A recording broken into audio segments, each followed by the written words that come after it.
നമസ്കാരം. ലോക്സഭാ തെരഞ്ഞെടുപ്പ് പ്രവചനത്തിൽ തെറ്റ് പറ്റിപ്പോയി എന്ന് തുറന്ന് സമ്മതിച്ച് രംഗത്തെത്തിയിരിക്കുകയാണ് തെരഞ്ഞെടുപ്പ് തന്ത്രജ്ഞനായ പ്രശാന്ത് കിഷോർ. തെരഞ്ഞെടുപ്പിലെ സീറ്റുകളുടെ എണ്ണം ഇനി പ്രവചിക്കില്ല എന്നും ഒരു ദേശീയ മാധ്യമത്തിന് നൽകിയ അഭിമുഖത്തിൽ അദ്ദേഹം വ്യക്തമാക്കിയിട്ടുണ്ട്.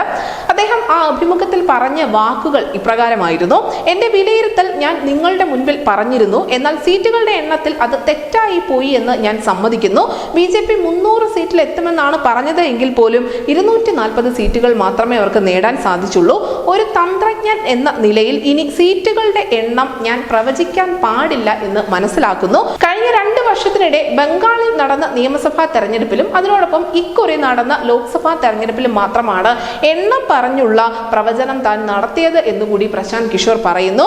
സംഖ്യകൾ മാറ്റിവെച്ചാൽ താൻ പറഞ്ഞതെല്ലാം ശരിയായിരുന്നു എന്നുകൂടി ദേശീയ മാധ്യമത്തിന് നൽകിയ അഭിമുഖത്തിൽ അദ്ദേഹം വ്യക്തമാക്കിയിട്ടുണ്ട്. നമുക്കറിയാം, രാഷ്ട്രീയ നിരീക്ഷകർക്ക് മാത്രമല്ല മറിച്ച് എല്ലാ പ്രധാനപ്പെട്ട സർവേ ഏജൻസികൾക്കും ഫലം തെറ്റിപ്പോയ ഒരു തെരഞ്ഞെടുപ്പിനായിരുന്നു രാജ്യം ഇക്കുറി സാക്ഷ്യം വഹിച്ചത്.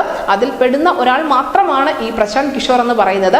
അദ്ദേഹത്തിനോടൊപ്പം തന്നെ മറ്റ് നിരവധി രാഷ്ട്രീയ നിരീക്ഷകരും പ്രവചനങ്ങൾ നടത്തിയിട്ടുണ്ടായിരുന്നു. മാത്രമല്ല, വിദേശ രാജ്യങ്ങളിൽ നിന്നുള്ള തെരഞ്ഞെടുപ്പ് തന്ത്രജ്ഞർ പോലും ഇന്ത്യയിലെ ലോക്സഭാ തെരഞ്ഞെടുപ്പ് ഫലങ്ങൾ പ്രവചിച്ചിരുന്നു. പക്ഷേ ഈ പ്രവചനങ്ങളൊക്കെയും തെറ്റുന്നതായിരുന്നു ജനവിധി. അങ്ങനെ ഒടുവിൽ ഇനി എണ്ണം പറഞ്ഞുകൊണ്ടുള്ള അല്ലെങ്കിൽ സീറ്റുകളുടെ എണ്ണം പറഞ്ഞുകൊണ്ടുള്ള ഒരു പ്രവചനത്തിന് താൻ മുതിരില്ല എന്ന് തുറന്ന് സമ്മതിച്ചിരിക്കുകയാണ് പ്രശാന്ത് കിഷോറും. News desk news India Malayalam.